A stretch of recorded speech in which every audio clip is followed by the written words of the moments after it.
wabarakatuh. Kali ini saya dalam proyek kedua saya itu di tugas informatika, tugas project program. Saya mengambil 3 flowchart yang ingin saya lakukan analisis.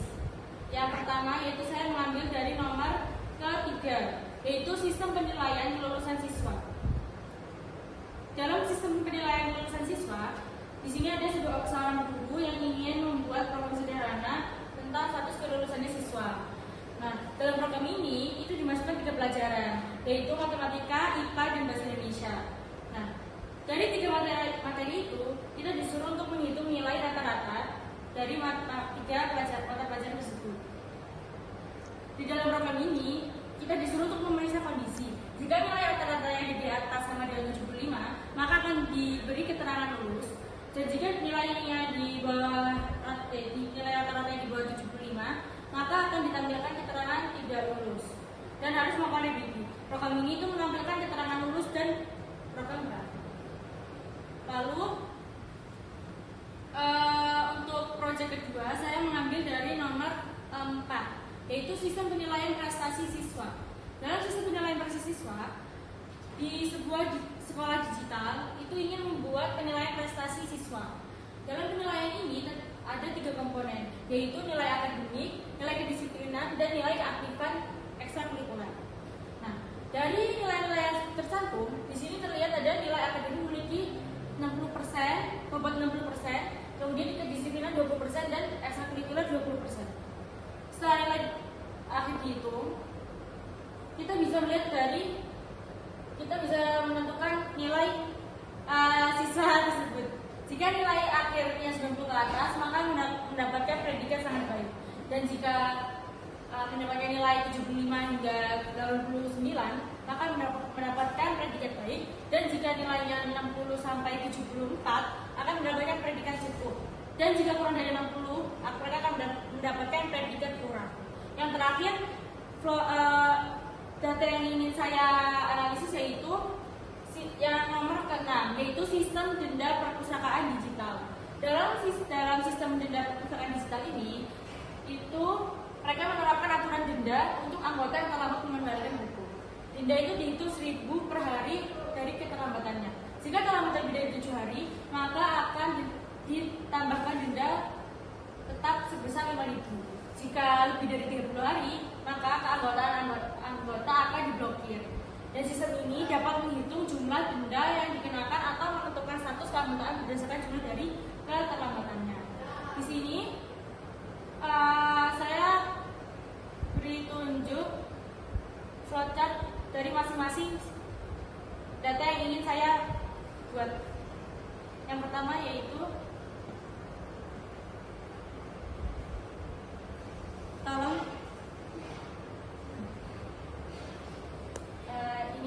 ini yang nomor 3. Dari sini kita mulai, kemudian ikut nilai 3 pelajaran itu, terus kita proses, lalu kita rata-rata ketika itu, kemudian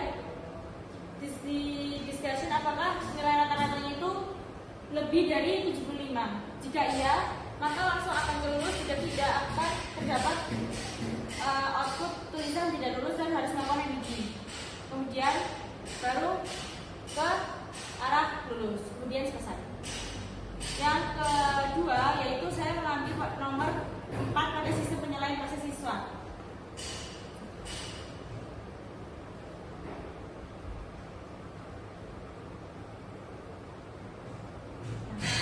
Di sini saya membuat yang pertama yaitu kita mulai, kemudian kita input nilai dari akademik, kedisiplinan, dan keaktifan ekskul. Lalu kita proses nilai akhirnya, akademik kita kali 60% ditambah kedisiplinan kali 20% ditambah keaktifan ekskul 20%. Lalu kita hitung. Jika nilai kita hitung satu-satu dari yang lebih dari 90, jika nilai akhirnya 90, lebih dari 75 dan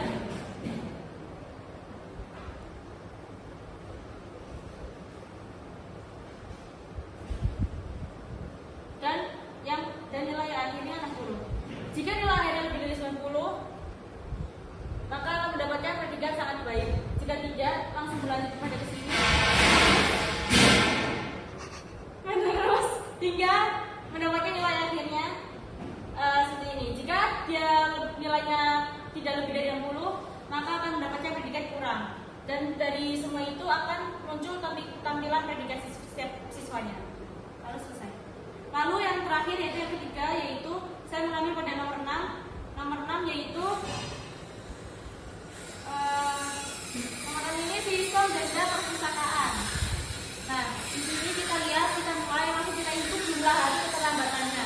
Dalam kurung hari sama berapa hari kita telat. Berapa hari kita telat.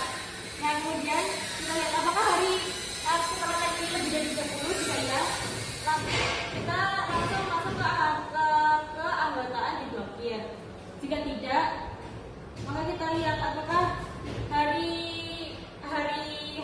telatnya kita lebih dari 7 hari dan kurang dari 30 hari. Jika iya, dia akan mendapatkan berapa telat.